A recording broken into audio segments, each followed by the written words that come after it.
నేరగాళ్లు దొంగతనానికి ప్లాన్ చేస్తున్నారన్న విషయం తెలిసే తాము వెంబడించామంటున్నారు పోలీసులు. జూబ్లీహిల్స్ కాల్పుల ఘటనపై సిపి మహేందర్ రెడ్డి ఏం చెప్తున్నారో చూద్దాం. ఈ వచ్చినటువంటి నేరస్తులు మనకి ముగ్గురు దొరికారు. దాంట్లో ఒక అతను లోకల్ నుండి, ఇద్దరు గుల్బర్గా ఏరియా నుండి. అయితే వారి ఇంటరాగేషన్ నడుస్తున్నది.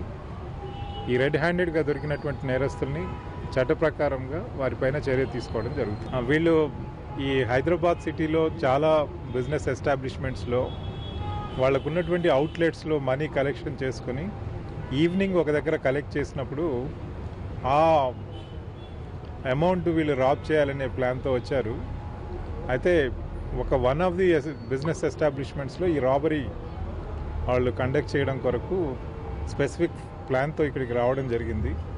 ఆ ప్లాన్ని ఛేదించి అలాంటి రాబరీ జరగకుండా ఈ టాస్క్ ఫోర్స్ పోలీసులు చేసినటువంటి కృషి వల్ల వాళ్ళు చాలా డేరింగ్గా ఈ ఆర్మ్డ్ రాబరర్స్ని పట్టుకోవడం జరిగింది.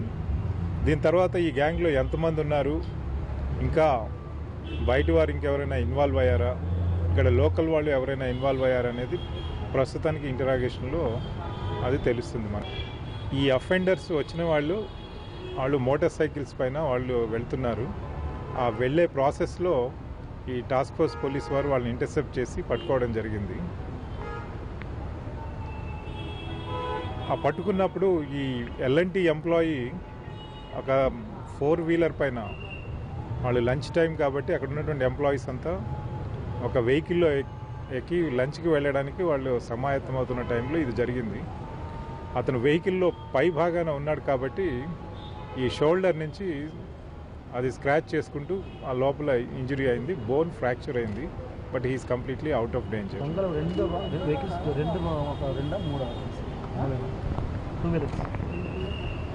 మనకున్న సమాచారం బట్టి అది 2 వెహికల్స్ మాత్రమే వాళ్ళు వస్తున్నారని చెప్పి తెలుస్తుంది.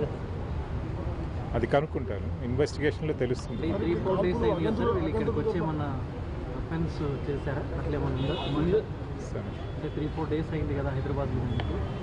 వాళ్ళు నేరం చేస్తారనే సమాచారంతో, నేరం చేయాలంటే ఒక ప్లాన్ తోటి ఇక్కడికి వచ్చారని మాకు తెలిసింది కాబట్టి మేము వాళ్ళని వెంబడించడం జరిగింది. ఈ టైంలో హైదరాబాద్ సిటీలో ఎంటర్ అయిన తర్వాత ఈసారి నేరం చేయలేదు.